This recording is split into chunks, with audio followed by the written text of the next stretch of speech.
Hello friends, জয় মোহনবাগান। মোহনবাগানের খবরে আসার আগে তোমাদের একটা সুখবর দিয়ে দিই। সেটা হচ্ছে ভারতের জাতীয় দলে আবার ফিরছেন সুনীল ছেত্রী। অবসর ভেঙে তিনি কিন্তু ফিরে আসছেন ভারতীয় দলে। এটা কিন্তু এই কিছুক্ষণ আগেই ভারতীয় ফুটবল দলের তরফ থেকে জানানো হয়েছে। এটা খুবই একটা আনন্দের বিষয়, কারণ সুনীল ছেত্রীকে আমরা প্রত্যেকেই মিস করছিলাম। তিনি ওয়ার্ল্ড কাপ কোয়ালিফিকেশনের ম্যাচ কুয়েতের বিরুদ্ধে শেষ ম্যাচ খেলে তিনি অবসর নিয়েছিলেন যুবভারতী ক্রীড়াঙ্গনে। তারপর কিন্তু আমরা দেখেছি যে সুনীল ছেত্রীর অভাবটা কতটা, সেটা আমরা বুঝতে পেরেছি।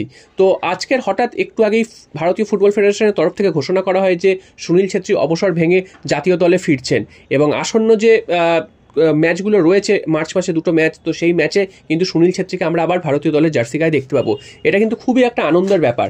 সাথে সাথে আরও একটা কিন্তু আশঙ্কারও ব্যাপার এইটা, কারণ সুনীল ছেত্রীর ফিরে আসাটা যেমন আনন্দের তেমনি কিন্তু আশঙ্কার এই কারণেই যে সুনীল ছেত্রীর বিকল্প এখনও ভারতীয় দল খুঁজে পায়নি। এটা কিন্তু সবথেকে বড় চিন্তার ব্যাপার। একজন ভালো স্ট্রাইকার যেটা সুনীল ছেত্রীর বিকল্প হতে পারে সেরকম কিন্তু কেউ এখনও আসেনি। সুনীল ছেত্রী অবসর নেওয়ার পরেও কিন্তু ভারত বেশ কয়েকটা ম্যাচ খেলেছিল, সেখানে আমরা দেখেছি যে ভারত গোলই করতে পারেনি এবং জিততেও পারেনি। তো অনেক দিন কিন্তু ভারতীয় দল কোনো ম্যাচ জেতেনি, এটা কিন্তু একদমই খারাপ একটা বিজ্ঞাপন। তো দেখা যাক সুনীল ছেত্রী দলে ফিরে আবার গোলের খাতা খুলতে পারেন কিনা, বা ভারতকে জয়ের রাস্তায় ফিরিয়ে আনতে পারে কিনা। সুনীল ছেত্রী ফিরছে, এটা কিন্তু খুবই ভালো খবর। এবং আইএসএল এ কিন্তু সুনীল ছেত্রী যদি পারফরমেন্স দেখো, সেখানেও কিন্তু এই বয়সে এসেও তিনি কিন্তু গোল করে গেছেন। তো সেই কারণে পারফরমেন্সের নিরিখেই তিনি হয়তো ফিরছেন ভারতীয় জাতীয় দলে। তবে তিনি কতদিন খেলবেন সেটা এখনো জানা যায়নি। তো আগামী যে 2টো ম্যাচ রয়েছে সেই 2টো ম্যাচে তো তিনি খেলছেন, এটা কিন্তু কনফার্ম হয়ে গেছে। এরপর চলে আসি মোহনবাগানের খবরে। আগামী পরশুদিন এফসি গোয়ার বিরুদ্ধে গুরুত্বপূর্ণ ম্যাচে নামছে মোহনবাগান। গুরুত্বপূর্ণ ম্যাচ এই কারণেই, এই ম্যাচটার এমনিতে কোনো গুরুত্ব নেই ঠিকই, তবে মোহনবাগানের যেহেতু বদলা নেওয়ার ম্যাচ, তাই জন্য কিন্তু ম্যাচটার গুরুত্ব মোহনবাগানীদের কাছে বা আমাদের কাছে অনেকটাই। তো তাই জন্য আমরা চাইবো যে এই ম্যাচটা যেভাবেই হোক আমরা জিতে যেন লিগটা শেষ করতে পারি এবং শিল্ডটা হাতে তুলতে পারি।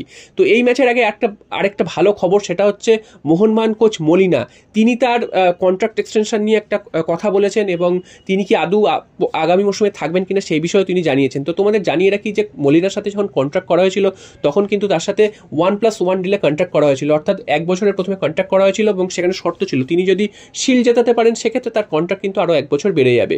তো মলিনা কিন্তু সেটাই মনে করিয়ে দিয়েছেন যে তিনি এবছর শিল্ড জিতেছেন, অর্থাৎ তার কন্ট্রাক্ট কিন্তু আরও 1 বছর বেড়ে যাবে, অর্থাৎ মলিনা কিন্তু আরও 1 বছর মোহনবাগানে থাকবেন। তো মোহনবাগানের দায়িত্ব কিন্তু তার হাতেই থাকবে আগামী বছরেও, এবং আগামী বছর কিন্তু মোহনবাগানের জন্য খুবই টাফ হতে চলেছে। আইএসএল, সুপার কাপ এসব তো থাকবেই, সাথে সাথে কিন্তু এএফসি চ্যাম্পিয়ন্স লিগে খেলার চ্যালেঞ্জটাও থাকবে।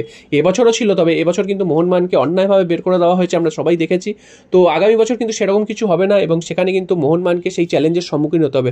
তো দেখা যাক, আইএসএল এ তো দেখিয়েই দিয়েছে মলিনা যে তিনি কতটা ভালো ফুটবল খেলাতে পারেন, এবং এবার এএফসি চ্যাম্পিয়ন্স লিগে তিনি কি করতে পারেন সেটাও কিন্তু আমরা দেখতে চাই, এবং আমরা চাইবো যে এএফসি চ্যাম্পিয়ন্স লিগেও কিন্তু ভারত ভালো ফল করুক। মলিনা যখন প্রথম দিকে এসেছিলেন তার খেলার ধরন নিয়ে, তার খেলানো নিয়ে কিন্তু অনেক প্রশ্নচিহ্ন উঠেছিল। তিনি ঠিক মতন খেলাতে পারছেন না, ঠিক মতন দল নামাতে পারছেন না, ঠিক মতন চেঞ্জ করতে পারছেন না, তার মানে কখন সাবস্টিটিউশন করতে আসছে সেটা কিন্তু তিনি বুঝতে পারছেন না। তবে সমস্ত কিছু জল্পনার অবসান ঘটিয়ে তিনি কিন্তু শিল্ড জিতিয়ে নিয়েছেন, এবং শুধু জিতিয়েছেন না, একদম একতরফাভাবে মোহনবাগানকে জিতিয়ে দিয়েছেন। তারপরেও যে তিনি যে সব ডিসিশন ঠিকঠাক নিয়েছেন এমনটা কিন্তু বলা যাবে না। এমন অনেক ম্যাচ রয়েছে যেখানে মোহনবাগান হয়তো জিতেছে, তারপরেও কিন্তু সমর্থকরা খুশি হতে পারেনি তার ডিসিশন মেকিং নিয়ে। তো দেখা যাক আগামী মরশুমে সেই জিনিসগুলো যত তাড়াতাড়ি কাটিয়ে উঠতে পারে তত তাড়াতাড়ি কিন্তু আমাদেরই ভালো, কারণ এই ভুলগুলো হয়তো যেসব ম্যাচগুলো জিতে গেছে সেখানে হয়তো আমাদের চোখে পড়ছে না, তবে যেই ম্যাচগুলো হেরে গেছে বা পয়েন্ট নষ্ট করেছে সেখানে কিন্তু খুব চোখে আঙুল দিয়ে দেখিয়ে দিয়েছে।